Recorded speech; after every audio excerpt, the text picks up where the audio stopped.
கோலி talk Kollywood news. முத்து படையப்பா பாணியில ரஜினியோட அடுத்த படம் தயாராகுது. கோச்சடையான் படத்தோட ரிலீஸுக்கு அப்புறம் KS ரவிக்குமார் இயக்கத்துல ரஜினி நடிக்கிறது உறுதியாயிடுச்சு. ஆனா உடல்நலக்குறைவு ஏற்பட்டதுனால அனிமேஷன் படத்துல நடிச்ச ரஜினி மீண்டும் கடினமான கதையம்சம் கொண்ட கதைகள்ல நடிக்க மாட்டாருன்ற தகவல்களும் வந்த வண்ணம் இருக்கு. இந்த நிலையில ராணா படத்தோட கதைய முத்து படையப்பா பாணியில KS ரவிக்குமார் மாத்திட்டதா சொல்றாங்க.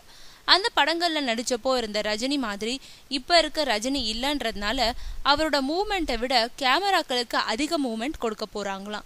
குறிப்பா அவரோட உடல் அசைவுகளை குறைச்சிட்டு முக பாவனை நடிப்புக்கு கூடுதல் முக்கியத்துவம் தராங்களாம். அந்த வகையில இப்ப இருக்கும் டெக்னாலஜியை கொண்டு திரையில பழைய ரஜினிய அப்படியே கொண்டு வந்து விடவும் திட்டம் போட்டிருக்காங்களாம்.